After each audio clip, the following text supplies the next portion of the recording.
بسم الله الرحمن الرحيم الحمد لله رب العالمين الحمد لله الذي بنعمته تتم الصالحات وبفضله تتنزل الخيرات والبركات وبتوفيقه تتحقق المقاصد والغايات أشهد أن لا إله إلا الله وحده لا شريك له وأشهد أن محمدًا عبده ورسوله لا نبي بعده اللهم صل وسلم وبارك على سيدنا وحبيبنا ونبينا محمد وعلى آله وأصحابه ومن تبعه إلى يوم القيامة أيها الإخوة أحييكم بتحية الإسلام تحية مباركة من عند الله فالسلام عليكم ورحمة الله وبركاته. Waalaikumsalam warahmatullahi wabarakatuh. قال الله تعالى في القرآن الكريم أعوذ بالله من الشيطان الرجيم بسم الله الرحمن الرحيم يا أيها الناس قد جاءتكم موعظة من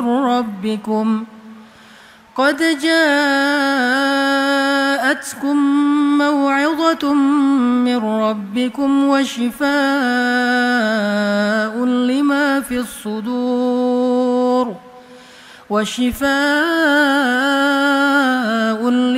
في الصدور وهدى ورحمة للمؤمنين صدق الله العظيم. Alhamdulillah, puji syukur kepada Allah Subhanahu wa taala.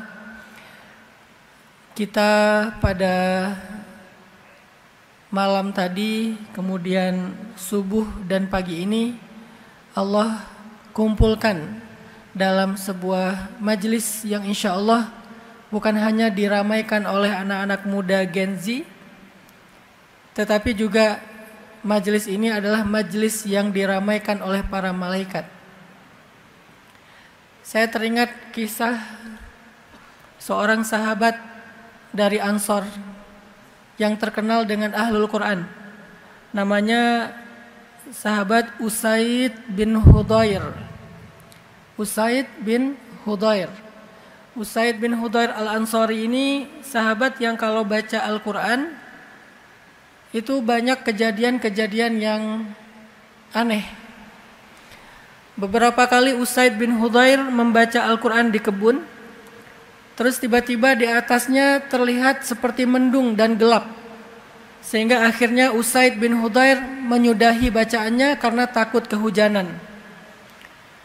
Besok baca Al-Quran lagi, gelap lagi di atasnya, sampai beberapa kali seperti itu.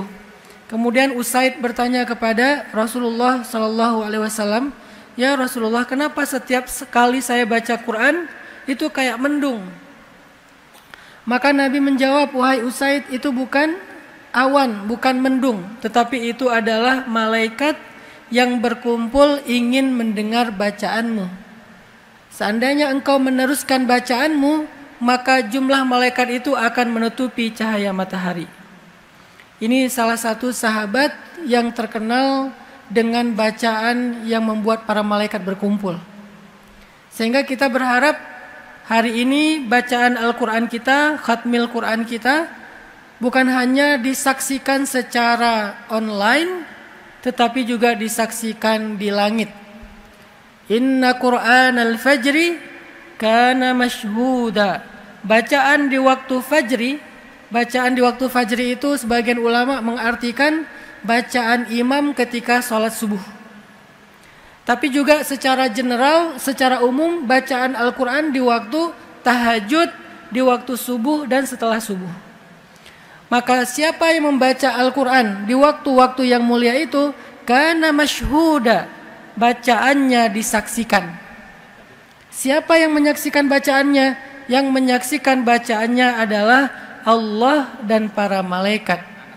Jadi kalau dalam bahasa kita disaksikan itu artinya di view. Makanya kalau pengen viral, Jangan cuman berharap viral di bumi, capek. Viral di bumi itu capek. Kalau pengen viral, jangan jungkir balik di bumi. Gak apa-apa sih viral di bumi, kayak misalnya sekarang lagi viral tuh Aldi Taher ya. Karena banyak yang tiket war-nya nggak berhasil dapat Coldplay, akhirnya ya udah nonton Aldi Taher dan ternyata emang lebih bagus suaranya daripada Coldplay. Itu viral di bumi, bagus juga. Tapi ada yang lebih hebat lagi, viral di langit. Kalau di bumi itu Aldi Taher ditonton sekian ribu orang, terus suaranya sampai terdengar di Dubai katanya. Di banyak tempat di Dubai bukan lagi pakai Coldplay tapi Aldi Taher. Gimana lagunya? Enggak usah lah. Nanti malah sumbang kalau saya nyanyiin. Tapi kalau kita baca Al-Quran, kita khatmil Al-Quran, kita viralnya bukan sekedar di bumi. Malah nggak penting kalau viral di bumi. Ada bacaan yang kalau kita baca orang nggak dengar, tetapi di langit itu viewsnya sangat banyak. Trending. Ini bahasa sosmed ya. Trending di langit, viewsnya banyak, viral di langit. Arti viral apa? Kana masyhuda, disaksikan, ditonton di langit. Allah yang menyaksikan, malaikat yang menyaksikan, dan disaksikan oleh mereka jauh lebih penting daripada disaksikan oleh manusia. Sehingga harapan kita pada malam tadi sampai sekarang, insya Allah semua kita disaksikan oleh Allah dan para malaikat, didoakan, diaminkan doanya sehingga mendapatkan segala kebaikan dari setiap huruf Al-Quran. Saya mohon izin kepada para kiai, para guru untuk berbicara, berbagi dengan anak-anak Gen Z yang ada di Masjid Akbar ini.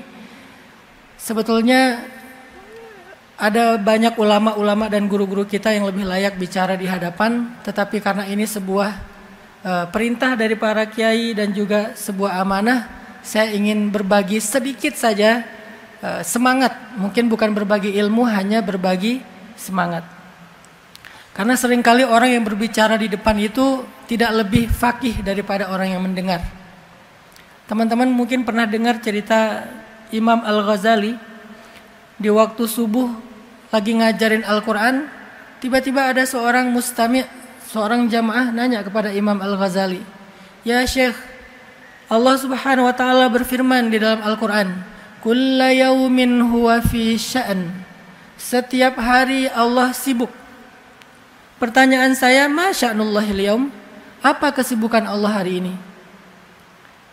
Imam Al-Ghazali minta waktu, anzirni hatal ghad, sa'ujibu ghadan.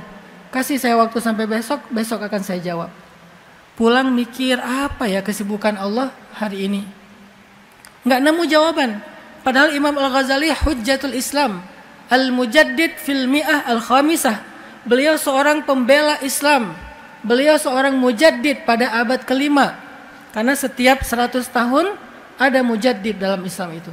Dan tahun ke-500 mujaddidnya adalah Imam Al-Ghazali. Walaupun ilmunya banyak, walaupun seorang mujaddid, beliau tidak menemukan jawaban ma sya'nullahil yaum di dalam ayat kulla yaumin huwa fi sya'n. Besok orang itu nanya lagi, Imam Al-Ghazali minta waktu lagi sampai 3 hari berturut-turut tidak ada jawaban. Pada malam keempat Imam Al-Ghazali kemudian sholat 2 rakaat. Kemudian setelah selesai sholat beliau sholawat. Kemudian beliau berdoa, ya Allah beri saya jawaban.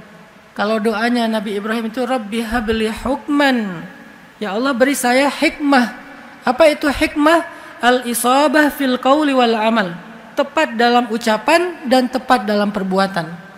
Jadi tepat artinya enggak berlebihan, tidak juga kurang. Tidak tasyaddud, tidak tasayyub. Akhirnya Imam Al-Ghazali tidur setelah beliau sholat, sholawat, doa, beliau tidur. Dalam tidurnya Imam Al-Ghazali bermimpi ketemu dengan Nabi. Nabi bertanya, ya Muhammad, karena nama Imam Al-Ghazali Muhammad Abu Hamid Al-Ghazali. Ya Muhammad, apa yang ditanyakan kepadamu? Imam Al-Ghazali mengatakan, dia bertanya tentang makna kulla yaumin huwa fi sya'n. Apa makna dari Allah setiap hari sibuk? Ma sya'nullahil yaum. Apa kesibukan Allah hari ini? Kemudian Nabi mengajarkan jawabannya kepada Imam Al-Ghazali. Kalau dia tanya lagi, katakan, setiap hari Allah sibuk mengangkat derajat suatu kaum dan menjatuhkan derajat kaum yang lain, lalu Allah membagi-bagikan rezeki dan hidayah. Besok subuh Imam Al-Ghazali pede nih, udah dapat jawaban langsung dari Nabi. Beres sholat subuh, duduk seperti ini, Imam Al-Ghazali yang nyari. Aina sa'il? Mana yang kemarin nanya? Saya udah dapat jawaban nih. Ana ya Syekh, saya wahai Syekh. Coba gimana pertanyaan kamu?